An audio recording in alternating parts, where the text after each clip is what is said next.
Nah, kita ini kadang-kadang kalau masalah perut kita ini kita kehilangan yang namanya pujian kita. Mirip kayak Naomi. Ketika mulai terjadi yang namanya kekurangan, Naomi berhenti menjadi yang namanya penyembah. Maka dia pergi saudara-saudara ke Moab mencari tempat yang lebih baik daripada Bethlehem itu sendiri. Tapi apa yang terjadi? Dia Moab justru Naomi kehilangan suaminya dan 2 orang anak laki-lakinya. Di tengah keadaan yang seperti itu, Tuhan menunjukkan penyertaan Tuhan bagi Naomi. Seolah-olah Tuhan mau ngomong, Naomi, bahkan tanpa 3 laki-lakimu, ya suamimu dan 2 orang anakmu, saya mampu memelihara kamu. Ya. Sementara Boas tidak demikian. Meskipun di Bethlehem terjadi yang namanya kelaparan, terjadi yang namanya penderitaan, Boas tidak kemana-mana. Boas tetap ada di dalam hadirat Tuhan. Daud pernah mengatakan, seperti hewan bodoh saya duduk di kaki Tuhan, tidak apa-apa. Mau seperti hewan bodoh kek, mau seperti apa kek, tidak masalah. Selama saya dan saudara duduk di kaki Tuhan dan terus menyembah Dia, maka saudara ada di tempat yang paling tepat. Maka saya tidak tahu dengan pergumulan kehidupan apa yang sementara Bapak Ibu jalani pada hari ini. Engkau mungkin sementara mengalami yang namanya kehilangan dalam kehidupan saudara. Tapi sebagai hamba Tuhan, saya mendorong setiap saudara yang mendengarkan saya menyampaikan firman Tuhan, jangan sampai saudara kehilangan penyembahanmu. Sekalipun mungkin yang tertinggal hanyalah haleluya, tetap naikkanlah haleluya itu. Ya. Ada amin. Pokoknya selama nafas di kandung badan, maka selama itu pun saya akan menyembah Tuhan. Raja Daud mengatakan, saya banyak kali menyebutkan nama Raja Daud ya pada hari ini. Kenapa? Karena memang dia adalah pemazmur yang handal. Ya, dia berkata bahwa biarlah segala yang bernafas memuliakan Tuhan. Mungkin engkau tidak punya alasan untuk menyembah Dia karena semua kehilangan yang telah terjadi. Mungkin engkau juga tidak punya kekuatan untuk menyembah Dia. Kenapa? Karena engkau telah mengalami banyak sekali yang namanya pergumulan. Tetapi sekali lagi saya mau katakan, selama nafas di kandung badan, dan mungkin hanya itu yang tersisa ya dalam hidupmu, selama nafas di kandung badan, maka selama itu engkau perlu berkata, terima kasih Yesusku buat anugerah yang kau beri, sebab hari ini Tuhan adakan syukur bagiku. Ya.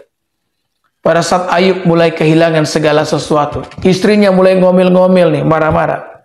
Istrinya berkata, masih maukah engkau bertekun kepada Allah yang demikian? Kalau saya jadi kamu, saya akan mengutuki Allah itu dan mati saja. Sadis sekali ya. Bayangkan Ayub ini hartanya diambil, anaknya diambil, meninggal semua. Yang disisakan istri yang cerewet. Mungkin dalam hatinya Ayub, Tuhan, kenapa istri saya juga tidak diambil? Ya, tapi Tuhan menyisakan istrinya Ayub untuk menguji kesetiaan Ayub. Lalu Ayub berkata apa? Dengan telanjang saya lahir, dengan telanjang saya akan pulang ke hadirat-Nya. Tuhan yang memberi, Tuhan yang mengambil, terpujilah nama Tuhan. Wow, haleluya. Inilah yang disebut dengan penyembahan dalam segala keadaan. Haleluya. Yang mau menjadi penyembah Tuhan dalam segala keadaan, ya, tinggalkan komentar saudara dengan berkata amin. Haleluya. Ya. Sembahlah Dia dalam segala keadaan. Saat itu khotbah saya dengan satu cerita yang kesaksian terakhir. Ada seorang pengusaha yang mengalami yang namanya kebangkrutan. Maka dia datang kepada pendeta dan bertanya, pendeta, apa yang salah dengan saya? Kenapa saya bisa mengalami bangkrut seperti ini? Ya. Yang walaupun sebenarnya bangkrut itu juga adalah bagian daripada kehidupan, ya kan? Alkitab mengatakan ada saatnya untung, ada saatnya rugi. Tapi namanya manusia kepengen untung aja, tidak mau kalau rugi, ya. Maka dia datanglah kepada pendeta dan bertanya, pendeta, apa salahnya? Kemudian pendeta pun mengatakan, apakah Bapak rajin ibadah? Ya, ditanya, apakah rajin ibadah? Karena memang ibadah juga kan penting. Terus Bapak itu ngomong, saya rajin ibadah Pak Pendeta. Bahkan saya selalu bawa istri dan 2 orang anak saya untuk ibadah. Pendeta tanya, Ibadah apa yang kamu maksudkan? Ibadah tiap hari Minggu toh? Ibadah apa lagi pendeta? Ya, pendeta bilang, kalau kamu hanya ibadah seminggu sekali, maka itu tidak cukup. Maka mulai hari ini perbiasakan bangun pagi ibadah. Bikin mesbah keluarga. Sembayang dan sembahlah Tuhan. Ya, ini kebiasaan baik Bapak Ibu. Jangan bangun pagi langsung pergi dapur bikin kopi lagi. Ya, jangan ya. Pokoknya sebelum beraktivitas, sujud sembahyang kepada Tuhan. Ya, mau apapun yang terjadi. Maka Bapak ini pun mulai dengan kebiasaan yang baru. Dia bangunkan istrinya, bangunkan 2 orang anaknya, dan mereka bikin mesbah keluarga, berdoa, baca Alkitab, menyembah Tuhan. Ya, dengan sebuah harapan bahwa Tuhan akan menolong dia, mengangkat dia dari yang namanya kebangkrutan. Maka berminggu-minggu dia melakukan itu, berbulan-bulan dia melakukan itu, sampai kemudian rasanya, kok Tuhan tidak lagi memberkati saya?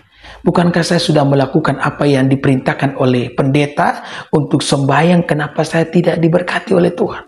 Lah saudara, ketika saudara ada pada titik yang seperti ini, ingat baik saya punya kalimat ini ya. Ini sekali lagi intisari yang saya mau sampaikan. Maka saya mendapatkan hikmat ketika saya melakukan apa yang benar, kemudian saya belum mendapatkan upahnya. Ini yang dikatakan oleh Tuhan. Kita melakukan yang benar bukan karena mengharapkan upahnya saja. Kita melakukan apa yang benar karena itu adalah kebenaran. Ya, jadi ingat ketika engkau melakukan apa yang benar, jangan hanya karena dimotivasi untuk mendapatkan upah. Engkau melakukan kebenaran karena itu adalah kebenaran. Ya. Ketika engkau punya sikap hati yang demikian, maka engkau akan stabil tekun melakukan apa yang benar, sekalipun engkau belum mendapatkan upahnya. Ada begitu banyak orang Kristen yang memulai berapi-api, tapi di dalam prosesnya mereka kehilangan semangat itu dan mereka tidak melakukannya lagi. Kenapa? Karena mereka dimotivasi hanya oleh upah. Dan ketika mereka tidak mendapatkan upah tersebut dalam waktu yang dekat, mereka mulai kehilangan semangatnya. Hai pendengar Rema hari ini, saya mau sampaikan kepada saudara, kalau engkau melakukan apa yang benar, ingat baik, kita melakukan apa yang benar bukan hanya karena mengharapkan upah. Kebenaran adalah kebenaran dan itu harus dilakukan entah kita dapat upah atau tidak. Ada amin. Ya. Maka satu kali ketika dia hampir kehilangan semangatnya, dia bangun pagi, saudara ya, dan dia mau kumpulkan lagi anaknya, istrinya untuk sembahyang. Maka di hadapan Tuhan dia berkata begini, Tuhan, sekalipun mungkin Tuhan tidak memberkati saya akan tetap menyembah Engkau. Dan kebiasaan menyembah ini Tuhan, saya akan turunkan kepada keturunan saya. Saya akan ajari mereka untuk terus menyembah Engkau. Lah ini hati yang menyembah, yang Tuhan cari yang begini. Dalam segala keadaan mau menyembah Tuhan. Maka apa yang terjadi saudara-saudara? Ya, beberapa waktu kemudian dia dapat telepon dari kawan lama yang punya proyek, saudara. 3 proyek. Ya, dan 1 proyek itu diserahkan kepada pengusaha ini. Tuhan memberkati dia. Haleluya.